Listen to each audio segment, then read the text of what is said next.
Hey everyone, you're listening to Sacred and Profane Love, a podcast in which philosophers, theologians, and literary critics discuss how literature can help us think more deeply about love, happiness, and meaning in human life.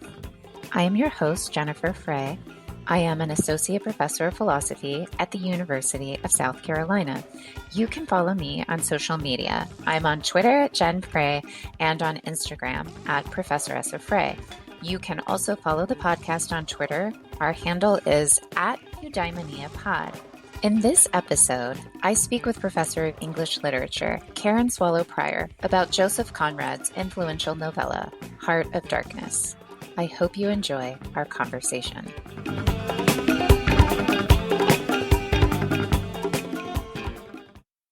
Welcome back, everybody, to another episode of Sacred and Profane Love.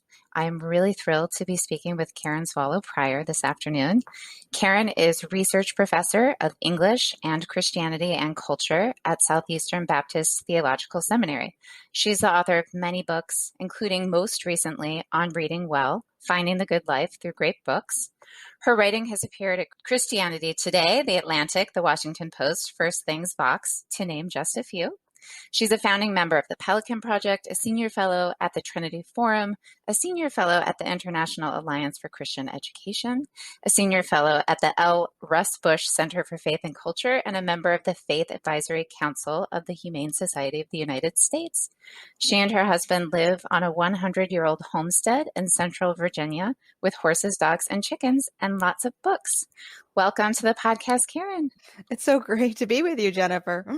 I'm super excited to have you. I'm really, really thrilled. I've wanted to talk to you ever since I became aware of who you were, which I'm pretty sure was when the New Yorker did that profile on you. Okay. All right. Yeah. So what year was that? That was January 2019. So just under 2 years ago. Yeah. So do you mind? How did that come about?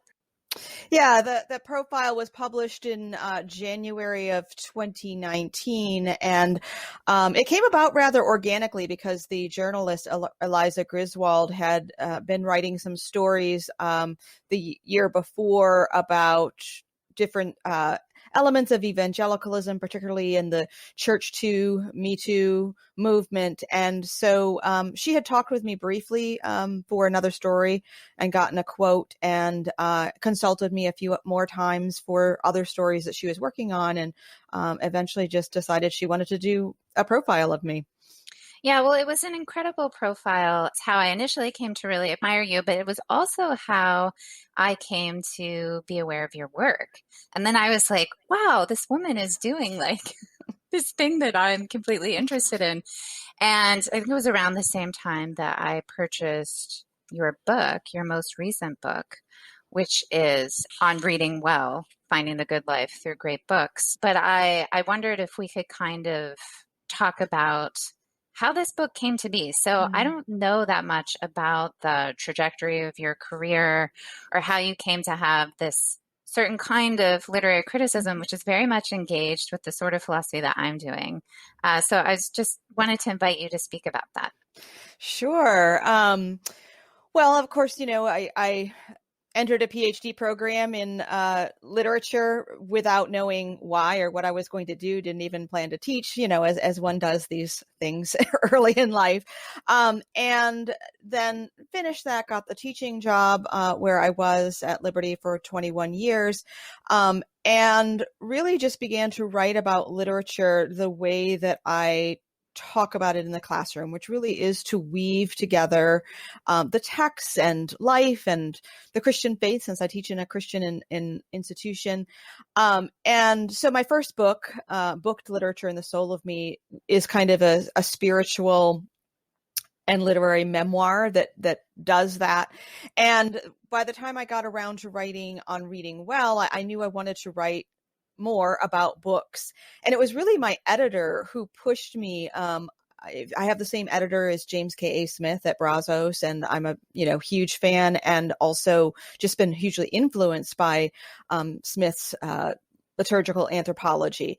And so I came into this idea of formation and virtue ethics through Smith and some other writers. And so my editor, it encouraged me to write about literature as a kind of practice and to talk about virtue. Well, I actually had never studied virtue ethics. I'd read a lot about virtue. I teach some of the virtues and the vices when they show up in medieval literature and those things.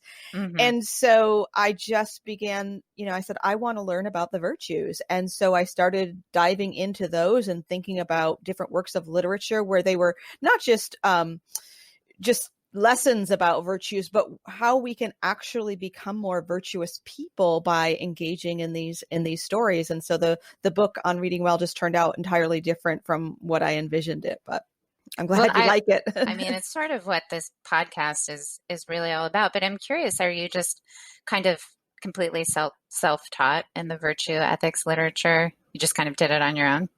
Yes. Well, you do a great job. Oh, thank you. Well, I read a lot, so yeah.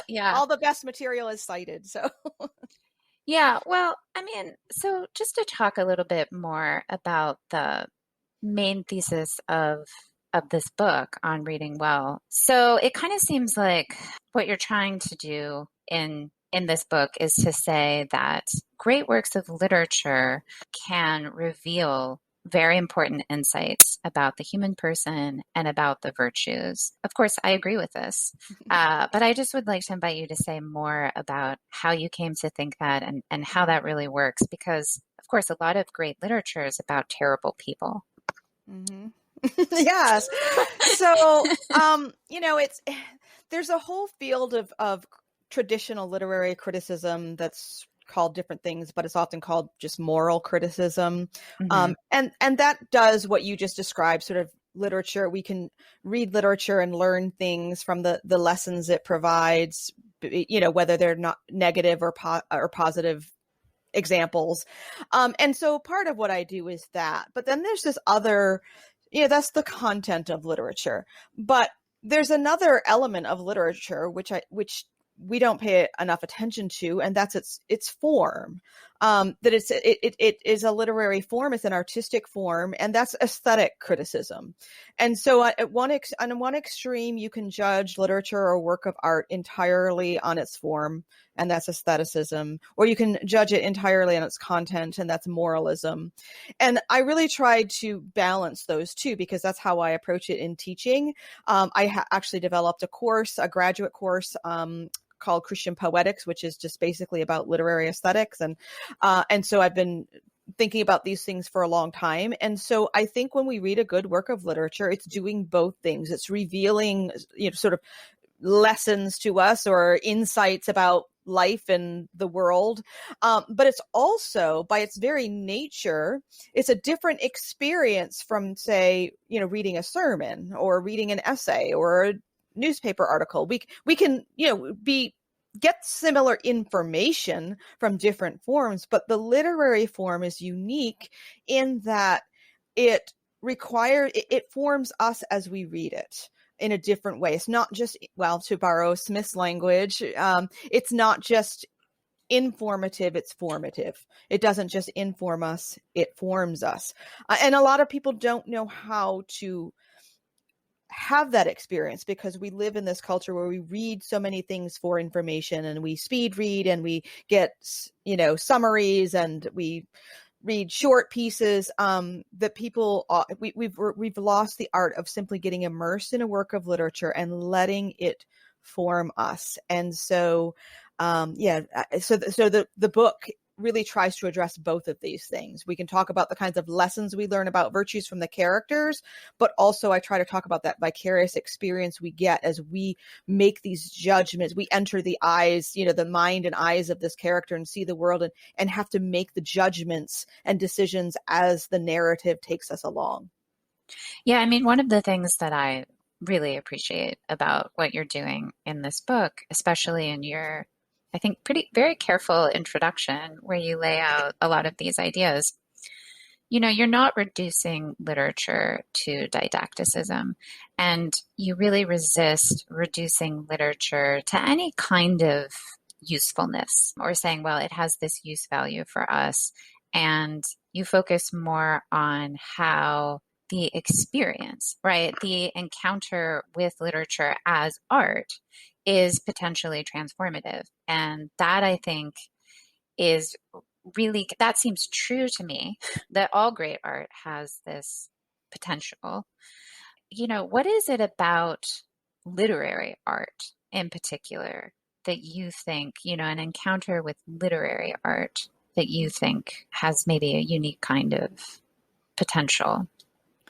That is a great question, because, of course, I do love the visual arts. I love paintings, and I'm not musical, but I love music and I love film. But all those things, they're a different kind of art form. And what's unique about literature is that, first of all, it is an art that uses words. And we don't tend to think about how important that is. I mean, we are creatures of language. That is an expression of being made in the image of God, who is the Word. And so there's something very powerful and spiritual and even sacred, I think, about just immersing ourselves in the world of words, whether that's in the oral tradition or the literate tradition, and experiencing a form that unfolds in a linear progression, word by word. I mean, if we look at a painting, we see the whole thing, and it occurs, it's an experience that occurs in space. We see it, and we can look at different parts of it. We can let our eye move to one corner or the other corner, and allow the painting to draw us in based on how it uses light and juxtaposition. But the way that we read literature is we have to read it one word at a time, and we have to experience that process in this linear kind of logical progression in time rather than space. And even texts that play with time, play with chronology or something like that, we are experiencing it in time. And so I think so part of the trouble that we have today in reading literary art, as opposed to just a blog, is that we have lost, we've forgotten how to experience the artfulness of words arranged in a certain order and revealing an experience in a certain order. And that's what I want to draw attention to. And that's what I try to help my students understand, that there's a huge difference from going to the Wikipedia or SparkNotes summary of a story and learning what happens in the plot. Reading a work of literature is so much more than just what happens in the plot. It's part of is how that plot unfolds and how the characterization unfolds through the medium of words. Do you think that part of it is how in reading literature you become, I don't know, in a kind of weird and complicated way, your own emotional life gets bound up with these characters? I do. I think that's, we think in words. Our own inner thought life is one of words. I mean, we even, we're quietly going out about our day and thinking and thinking, using words to plan out what we'll do next, or using words to think about how mad that phone call we just had made us, or, our inner thought life is one of language. And so when we enter a book, our inner thought life is engaged with those words. So we are experiencing in a very powerful and profound way inside our minds this story that's taking place, or this poem, or this drama. And it replicates it exactly what we do when we're, immersed in our own inner experiences and thoughts. Yeah, I'm curious. So I have I have a lot of kids, but I have kids now in high school, and I have kids that are like, in elementary school. And it's really frustrating to me the way that literature is taught to them. It's kind of like taught in a sociological way, like, yeah, like it's just conveying information. Mm-hmm. And then when you're tested on it, you're just like extracting the information. It's like, well, what do we learn about migrant farmers by reading Steinbeck? And it's like, well, I could have learned about migrant farmers by just reading like some history about them. I didn't have to read Steinbeck. And I'm just curious, like, how do you think how do you think literature should be taught? especially like kind of all along the way. I mean, I know that you and I both teach college students, and right now I'm teaching literature and philosophy, and I'm sure you obviously teach literature all the time, but like my impression is of my students who come into my class, they don't know how to read literature. Mm-hmm. They really have no idea. I mean, how do you correct for that? Yeah, I mean, your diagnosis is exactly right. That is how literature is taught. And it's, I mean, this is what Flannery O'Connor was writing about in Mystery and Manners, more than half a century ago now, about this sociological mind worldview, really, that affects all teaching and literature. And, I don't know how to correct for, I mean, this really is the expression of modernity, right? Where we are so consumed by data and numbers and sociology and social science and quantifiable rather than, quality. So that is the state of it. And so I think, when I'm teaching freshmen, especially, and English majors in the upper levels, I mean, the first thing is to just recognize what you just did, to know that they're coming to us with this bad training and this bad understanding. And for me, I know that my students are going to go to Spark Notes or whatever and get the summary. Yeah. And so I spend a lot of time with them sort of countering that. And because I mean, I do think we do learn wonderful things about literature. We do learn history and sociology and different perspectives. And I don't, that's a good, that's half of what we get out of the gift of literature. But I counter that and try to balance it by spending more time close reading, and modeling it for my students, helping my students do it, helping them to get that immersive experience where they can actually just feel what happens when we let the words do their work. I remember one of my favorite experiences of this recently was spending about 20 minutes in my women's literature class on the opening line of Jane Eyre. There was no possibility of taking a walk that day. We just talked about that line. Yeah. And, that's not something you're going to get from Spark Notes. Yeah. I mean, what do you say to someone who says, no, look, it's art for art's sake? What do you say to that?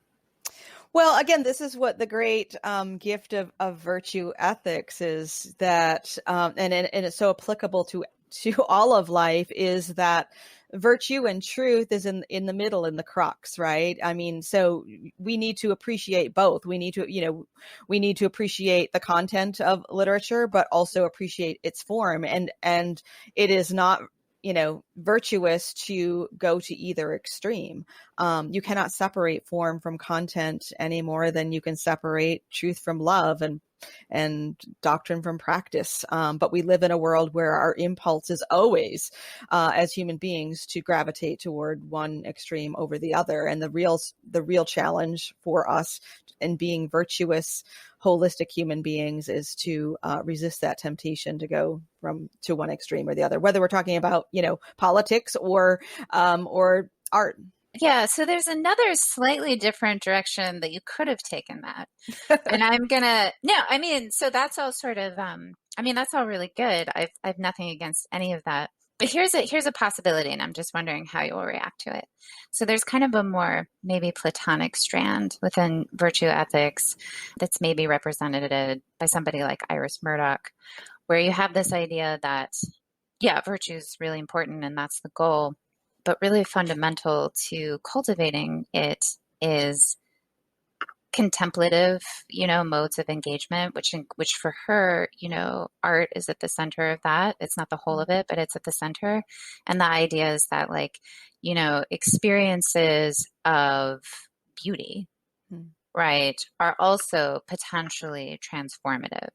I'm wondering if you find that at all congenial to what you're trying to say, because it's another way of taking the art for art's sake, but in a slightly different direction.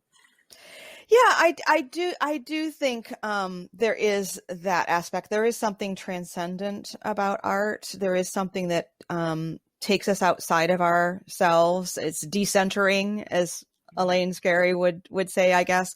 And so I think that's important. I mean, I think that's part of an entire picture. Like for ourselves, we're striving for virtue, but part of that process is just swing the pendulum back, is to get outside of ourselves, right? Because there's a way that we can be focused so entirely on our own virtue or our own selves without recognizing sort of the context for that, and recognizing something bigger and greater, and art and beauty do that for us. And I mean, for Murdoch, she thinks that there is this element of self-transcendence, and that it's very crucial because she thinks we're just so selfish and self-oriented, and that contemplation in all of its forms just sort of helps us to have contact with reality that, as you said, is greater than ourselves.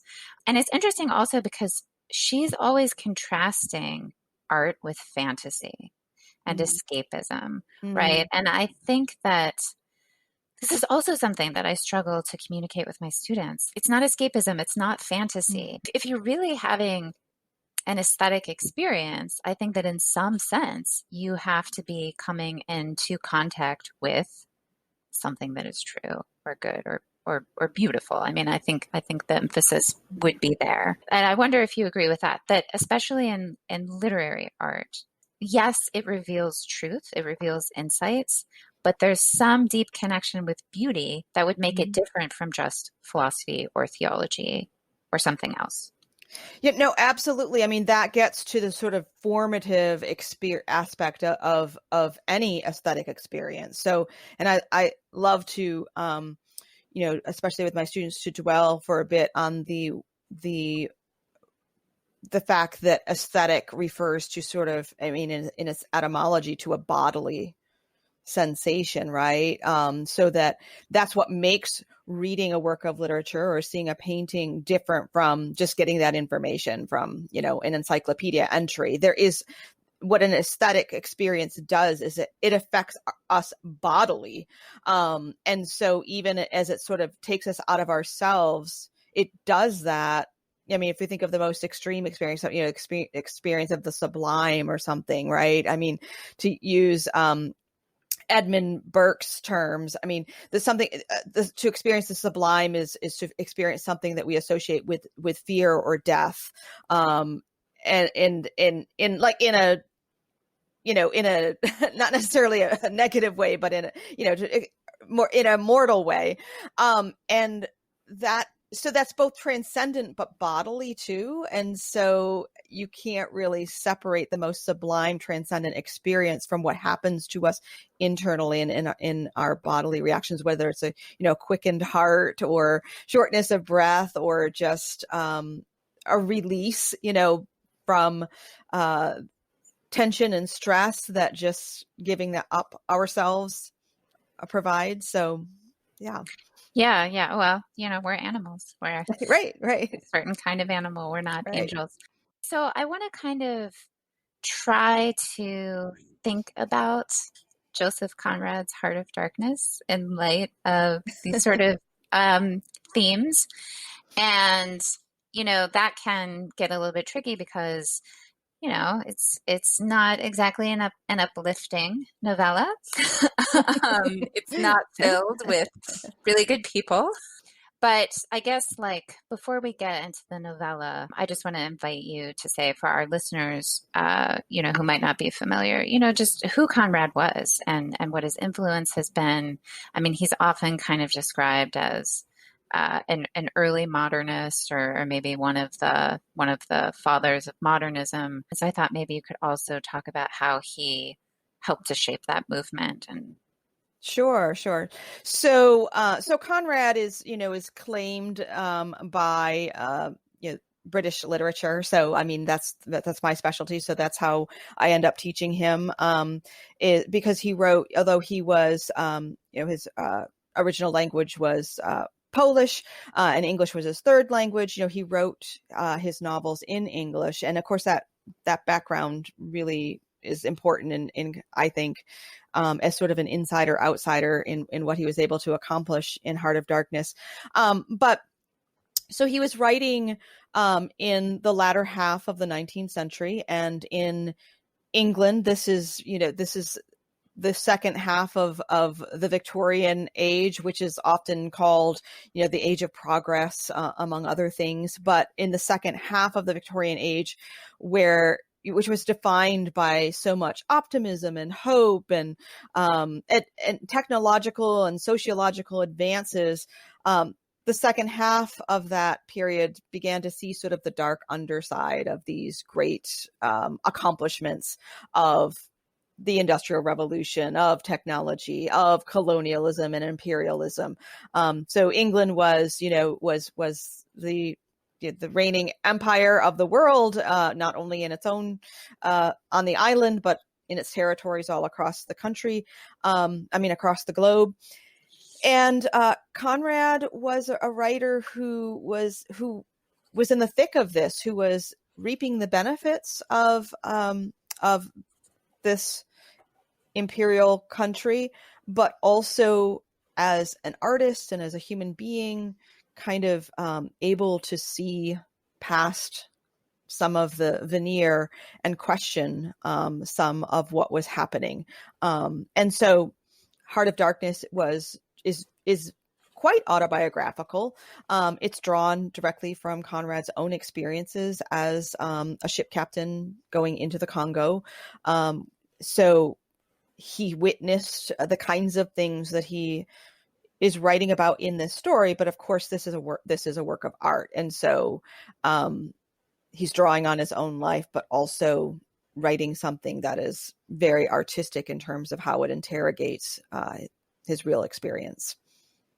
Yeah, I mean, just picking up on a thread of that, because you talk about sort of like the dark underside of, the Industrial Revolution and progress. I mean, I also think he, to some extent, begins to expose some of the underside of our scientific progress. There are all of these subtle, maybe not so subtle hints to like the beginnings of race science in this novella, where they're constantly like talking about, nose structures and the size of your skull. And we start to see some of these things that eventually will become very quickly in the early 20th century, full-blown eugenics. Right. And of course, we know where that went. He's kind of exposing, or maybe we're not as enlightened and good as we like to tell ourselves. But I also think, well, I mean, I guess I'll just put it as a question.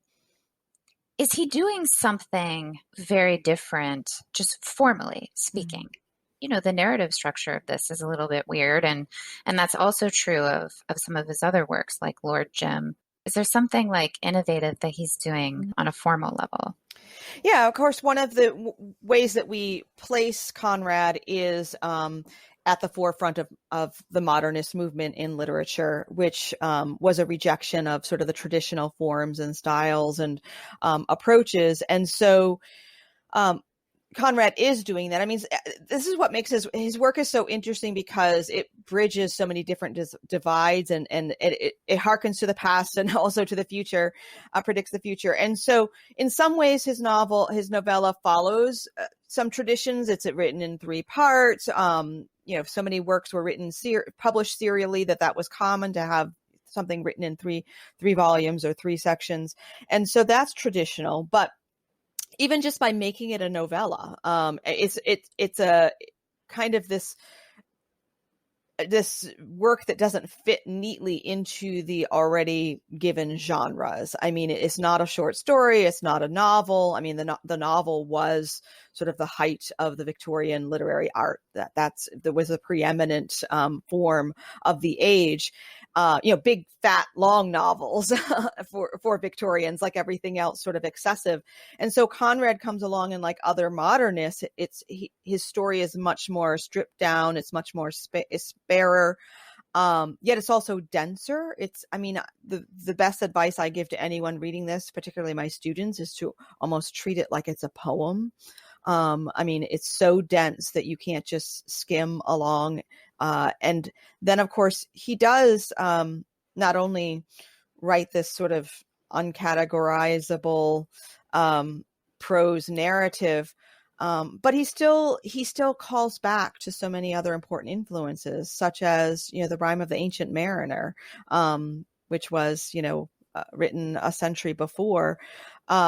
in setting this entire thing up as a frame narrative, and playing, except it's much more complicated than earlier frame narratives, because I mean, frame narrative is just basically a huge, a big story, but has a frame around it of some outside narrator. Mm-hmm. But this story has so many layers. I mean, we have a story within a story within a story within a story. So we have Marlowe telling this story that's already taken place, but it takes us forever to kind of get into the heart, where we find the center of the story, which is Mr. Kurtz. Mm-hmm. And it's his story that really is the heart. I have a lot of questions about the narration and what's going on there, and kind of why he's choosing to set it up as he does. But I think it'll just be helpful first if we just talk about, these two main characters, Marlowe and Kurtz. Yeah. So Marlowe is well, we actually have even another layer, because we have the first person narrator who's retelling Marlowe's story. But so Marlowe is the main. It's just a bunch of a handful of men who are headed to the Congo on a boat, and while they're waiting for their boat to take off, one of the men, whose name is Marlowe, begins to tell his story, which is pretty much almost the entire story of Heart of Darkness.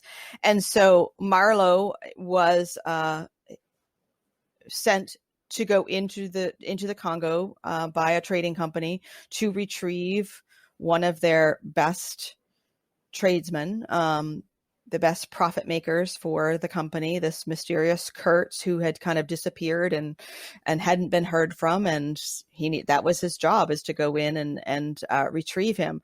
And so the way the story the way Marlowe tells the story, and the way we sort of experience it is he talks about, not just going into the heart of darkness, but as he arrives in Africa, and the things that he encounters there, and the way that he sees, and he goes in with all of the common European white civilization tropes and stereotypes in his head, and repeats some of them along the way. But yet, because he's, he has these eyes to see, the way that he narrates the story, he is able to report them in ways that cause us as a reader to kind of question, like, oh, and that's one of the themes, is what constitutes civilization, because because what seems on the surface to be civilized when Marlowe arrives turns out not to be. Yeah, I mean, it's so there are, well, I mean, sorry, just to pick up one thread of that, it seems like Mr. Kurtz himself is supposed to be kind of a paragon or exemplar of, right, at least in the beginning, sort of the best that Europe, has to offer. He's very cultured, although it's sort of suggested that, like, maybe he didn't exactly have the best heritage or something. Like, there's like some suggestion that he was out there in the first place because he needed money, which suggests that he's not of the highest classes. But somehow, like, he, is supposed to represent European culture and sophistication and ingenuity, maybe like leadership. And of course, that doesn't really serve him well. Or at least, Kurtz doesn't, I mean, things don't end well there. And I'm completely happy to talk about endings, and I don't worry at all about spoilers. So please don't hold back. Yeah. So, like, I mean, what? Mr. Kurtz, like, goes mad. Does that seem like a safe... He does, yeah, right. He does go mad, but I think what's most important is why he goes mad, right? I mean, he does represent the best of European civilization, and I love that you brought up his financial or economic background, because in the Victorian age, even being the best of civilization would include being someone who represents this new possibility of social mobility, right? I mean, that really is the best kind of person you can be, is someone who maybe started out with little, but has the ability and to join the bourgeoisie, right? Yeah, exactly. Right. The nouveau riche. And so Kurtz really does represent the ideal of in every way of what this late Victorian society valued. And that was not enough to save him. I mean, and not only was it not enough to save him, it is suggested, again, this is more like a poem, that this is actually what helped to corrupt him, because he doesn't just go mad, he becomes entirely, completely corrupt, because he becomes a god unto himself and wants to be a god to others.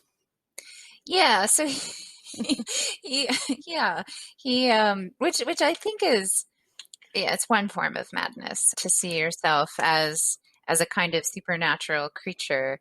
And I think that's, I mean, I wonder if you share this perception, but I think that's like part of the racism, right? Mm-hmm. So he's gone to a place where he sees himself as so superior, and there to completely, like, I don't know, redeem or transform, or like he's supposed to play I don't know, like he's supposed to enact like the white man's burden, or whatever idea he's got at the back of this brutal exploitation of the people there for profit. I mean, that's why he's there. Right. He's there for profit. He's not there to save them. But somehow he ends up in a position where he thinks that he's worthy of worship, worthy of this other kind of status. And I think it's connected to the racism, no? Oh, absolutely. It absolutely is. And this is what's so exciting to me about this text, is because it was speaking to what was happening at that time and place, but it speaks so much to where we are right now today. Of course, the entire, and I talk about this in the introduction to my edition, which is, my edition is published by a Christian publisher that, is a Baptist publishing house. And so I'm really trying to speak to my own people here, because we are the ones who have done so much in the name of missionary work and spreading the gospel and Christianizing nations and people. But our motives and our approaches have never been entirely pure. And so this novel, although it, includes characters who kind of parrot those standard lines, like, oh, we're taking the light into the heart of darkness, and to these, uncivilized lands. Conrad is showing not only are those motives and methods, not pure, but that even those who were saying that to themselves, those who were professing they believed that, knew better at some level. At some level, they knew that they were not just trying to do good, just trying to serve God. And so that unwillingness to interrogate our own methods and motivations is perhaps what, Kurtz represents, in just seeing himself as superior and being unwilling to learn from those that even ostensibly they were saying that they were serving. Yeah, so there are two things I really want to talk about. There's the encounter between Marlowe and Kurtz, which I think are, some of the best parts of the novella. Certainly Kurtz's death is written in a way that's very, very powerful. But let's talk about that encounter, because for a long time in the story, Kurtz is just a weird, shadowy thing. He's the stuff of lore, right? Mm-hmm. He's the stuff of legend. Like, everyone sort of recognizes that this guy is something special in some sense. He's important enough that, there's a whole mission to get him. But there's this, there are these exchanges where people say things like, oh, I would lose track of time when I was around him. He lifted me up. He's so powerful. And there's all this talk about how Kurtz knows all this poetry. So he's like this outsized figure. And then when he finally meets Kurtz, it's like, what does he find? He finds basically like someone who's he's described almost like a living skeleton, right? He's just emaciated and dying, and yet he still has this power over the natives that he's surrounded himself with, this lover that he's taken, and of course the Harlequin, who is his sort of disciple and I don't know, spokesman. And I mean, even I just to go back to the way that the story is told, it's so important because Marlowe keeps learning little things about Kurtz. I mean, Kurtz is basically presented as he is in the story to the reader and to Marlowe a mystery, and he keeps hearing different things as you said, he's built up as this sort of legend and this lore, and so the layers just keep coming off. The myth and the mystery keeps growing larger and larger, and it takes us into the heart of darkness. And then when he discovers, it's just narrated so powerfully because the first thing that he sees, even before he sees Marlowe, are these, what he thinks are sort of decorative stakes outside his home that turn out to be heads on poles, human sacrifices. Now, none of this, this again, Conrad writes this sort of, it's very evocative and suggestive. Lots of, it's not everything, every detail isn't filled in. But that's because there is a darkness that pervades everything. We don't know exactly how or why every horrible thing that happens in the story happens or why it has happened. And that's in a way what makes it more realistic, is because that is how evil works. We really don't understand it.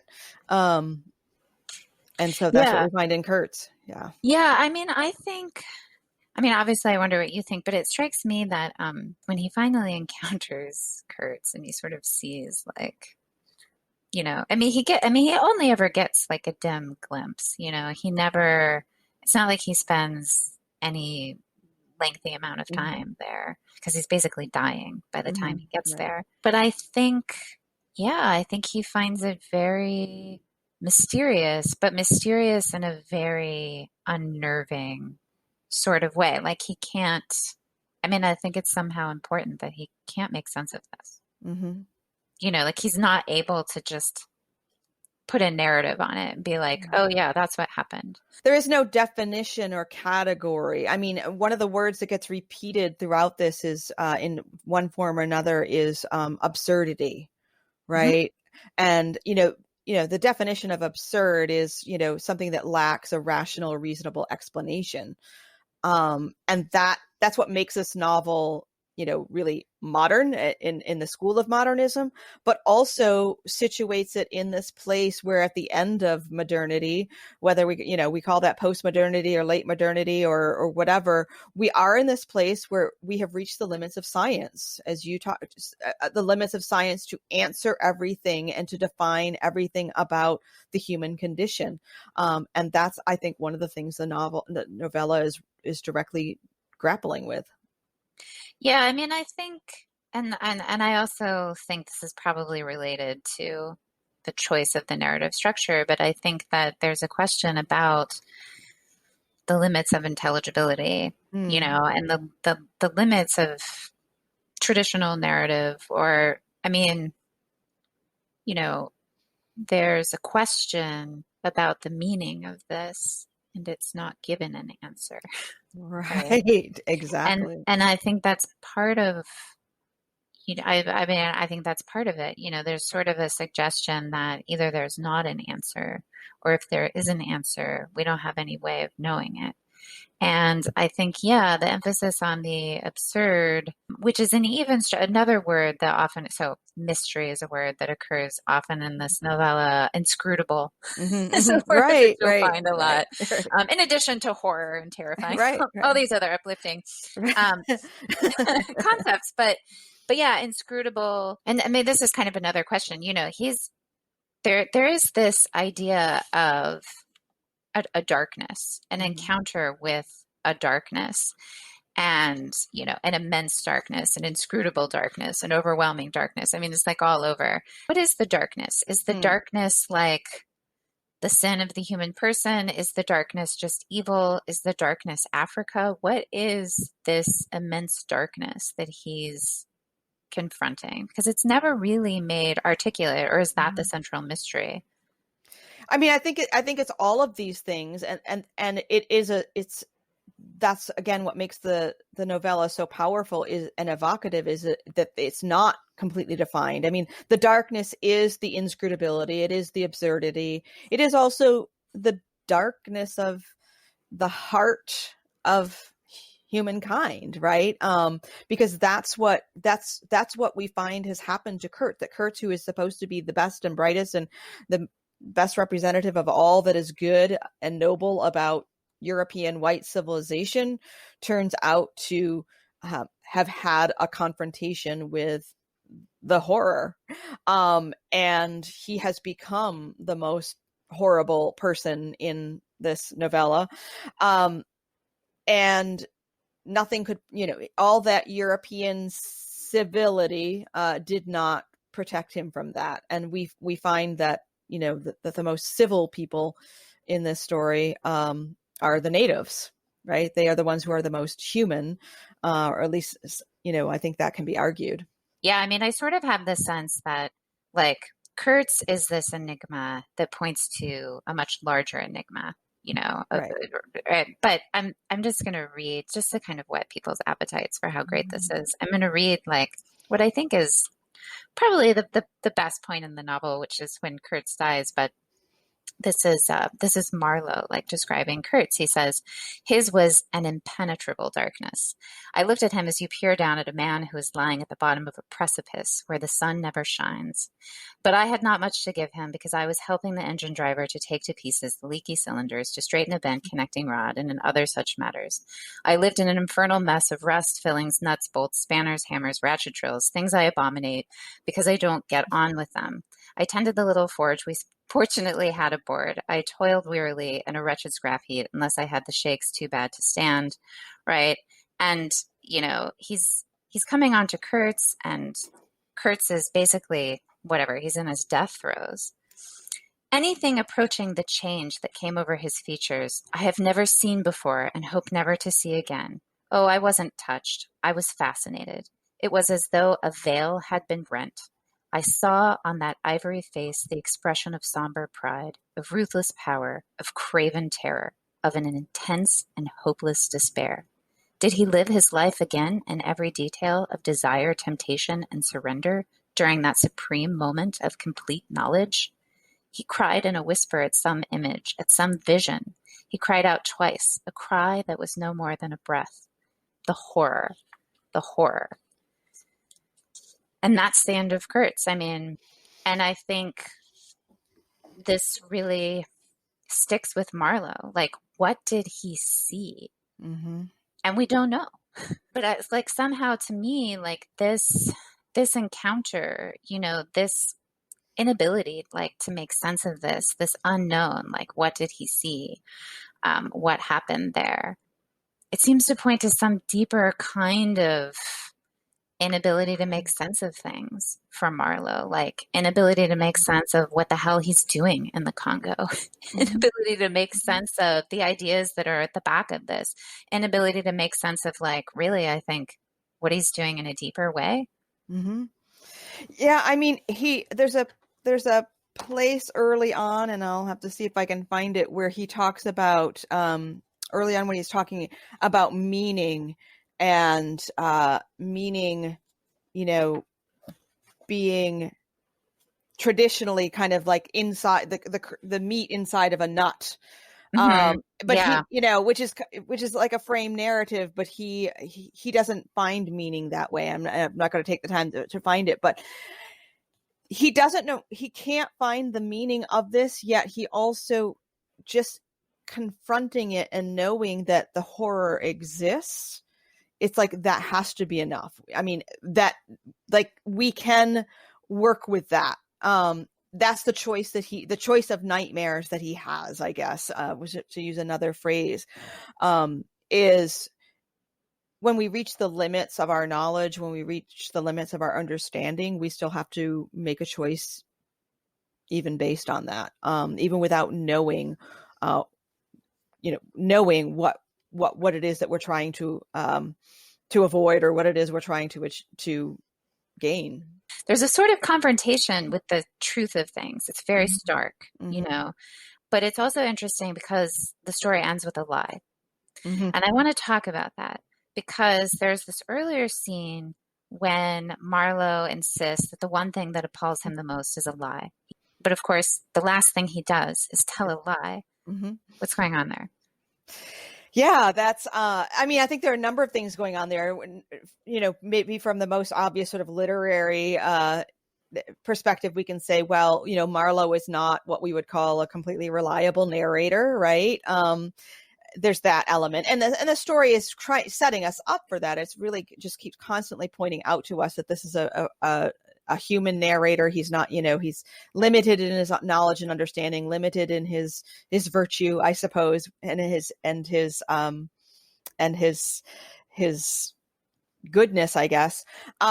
But he may not be entirely reliable as a narrator, but he's also fully human, right? So he is inconsistent. He does, we can read that as just being inconsistent, but he hates a lie, but the lie that he tells is well motivated, right? I mean, he's trying to, he's trying to spare the intended's, Kurtz's fiance's, from knowing about the darkness and knowing about the horror, and yet, hopefully, we as readers, we don't want that either, right? I mean, who wants to be the person who is lives in bliss out of ignorance and deceit? So there's some misogyny there possibly too, and trying to protect the woman from knowing the horrible truth. But that it's all of those things, I think, and it also asks us to think about the lies we tell ourselves, and again, the lies, within the world of the novel, the lies that we're told in order to commit some of these horrific atrocities on a people. I mean, that's part of the historical background of this novel, is that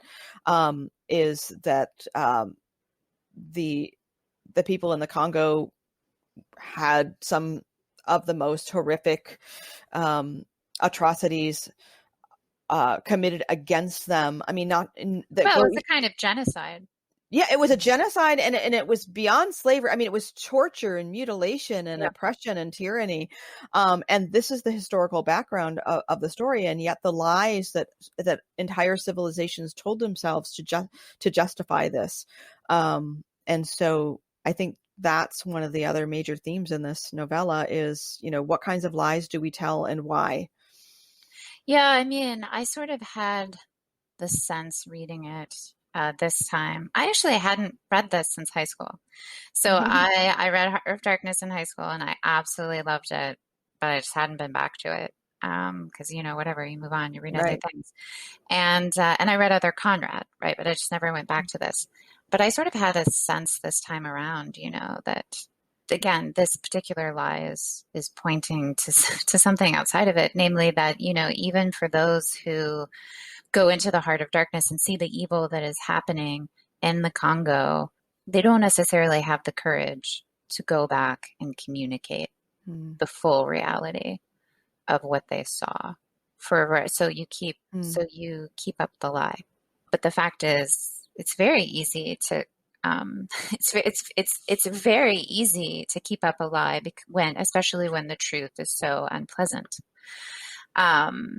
So yeah, it's a pretty it's a pretty dark novel. Now it's also a novella, sorry. It's a dark novella, but it's also contested. A lot of famous literary critics or literary figures like Achebe or Said think that it doesn't belong in the canon because it's irredeemably racist. So Achebe has that famous essay about it. Can't remember what it's called. He's really hard on Conrad and saying that his portrayal of Africans is incredibly racist because basically all that the Africans are is the opposite of Europeans. So it's just like, the Europeans are enlightened and the Africans are ignorant and, so on. And so it's just like a negation of something. They don't have their own kind of humanity that's being recognized. What do you say about that?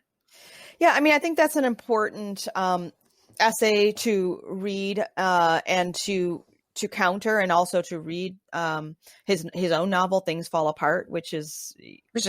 It's fantastic. It's just mind-blowing. But at the same time, I mean, and I agree with that criticism. I mean to some extent, I mean, Conrad certainly saw the world through the eyes of a white European, and he was formed by racist attitudes and language, and sees things through that lens. But I also think that he was interrogating that. I think, even the central irony of the novella is that the civilized people, the people who are supposed to be civilized, the Europeans going to civilize this dark place in Africa, were the uncivilized ones. And it's the Africans that are civilized. Even that whole scene on the steamboat where Marlowe's talking about how he's just talking about the cannibals, which again, that's a racist trope. I understand that,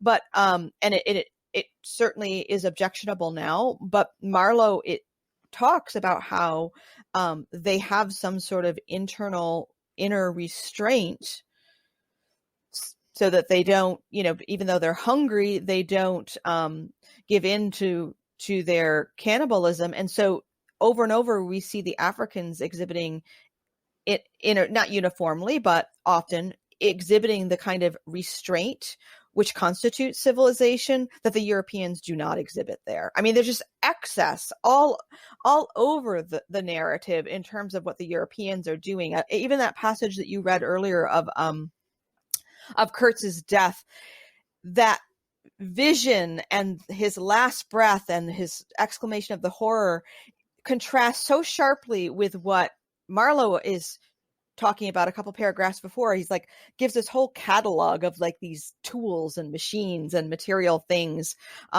these scientific methods and tools that he's obsessed with, that his world is obsessed with, that Europe needs in order to survive in the Congo, and they actually don't even work. They're all decaying and rusting and breaking down. That contrasts so sharply with the really human scene that we see in Kurtz's death. I mean, what it means to be human is to seek this knowledge and to want this vision, and then when we confront evil, to recognize it as a horror. Yeah, I mean, I found the Achebe essay so interesting because it's like, yeah, okay. I mean, it is kind of racist. I mean, what do you expect given? I mean, I just sort of like anything, frankly, in the 18th, 19th century, I just expect it to be pretty racist. But the question is whether or not it still has value as art. And I think that it does. And I think it's important to be able to have conversations about the respects in which it is racist, and yet it can still be worth reading. And it's also just sort of ironic to me, reading this essay, because of course a lot of his own literature is like super sexist, but like, I don't think that's a reason for not reading it, So any more than I think that, that this is racist is a reason for just like tossing it in the trash bin. I think it's important to like have these conversations. Final question then is how your vision on Reading Well kind of applies to a text like this? Because I think, you sort of set up your book where it's like, I'm going to go through each of the virtues and I'm going to talk about how these are exemplified, in the text. And is it kind of be hard? Well, maybe it wouldn't be. I mean, how would you do that sort of thing with Conrad? Yeah, no, that's a great question. So I think it begins with paying attention to the form. I mean, this is a work that really, form overwhelms the content almost. I mean, if you were going to summarize this story, it would take, a paragraph to summarize the events, I guess. And so we have to really understand what it is to experience the reading of this work, the very dense, evocative language, the way that we journey along and have revealed to us, as it's revealed to Marlowe, these truths about Kurtz, and the way that all as we go along, we should be questioning what Marlowe is reporting, how he's reporting it, what he's seeing, what he's not seeing. And it's kind of through that dialogical process of our conversation with ourselves as we're hearing Marlowe's story that I think helps us to arrive at a truth, or some truths about the human condition, about the themes in this novel, that allows us to become more virtuous, because we're not just being told what to think. We're not being told, oh, this is what racism looks like. This is what imperialism looks like. This is what's wrong with the 19th century Europeans. We're being required to go through this process and ask these questions ourselves. And I think that ultimately cultivates virtue in us, because it requires this kind of circumspection and this prudence, this patience, this diligence, this examination of different points of view. And I think that's the experience that the novel offers that you could never get from just, an outline of the events. That's beautiful. I love it. I'm just so glad that you came on, and it was just a real pleasure to talk to you. Oh, thank you. It was a pleasure to be on, and you picked a great text to talk about, and we only just scratched the surface. So hopefully others will be inspired to go out and read the whole thing and that's the dream. Yeah, that's the dream. You've been listening to Sacred and Profane Love, a philosophy and theology podcast that is generously underwritten by the Institute of Human Ecology at the Catholic University of America and is produced by William Dethridge. You can subscribe to the podcast on SoundCloud or iTunes or on the app Lyceum, and you can also follow us on social media. We're on Twitter at EudaimoniaPod, and we're also on Facebook at Sacred and Profane Love.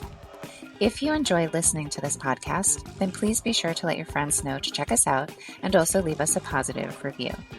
For our next episode, I'll be joined by Agnes Callard, professor of philosophy at the University of Chicago, to talk with me about the Sophoclean tragedy, Antigone. Until then, be well and keep reading.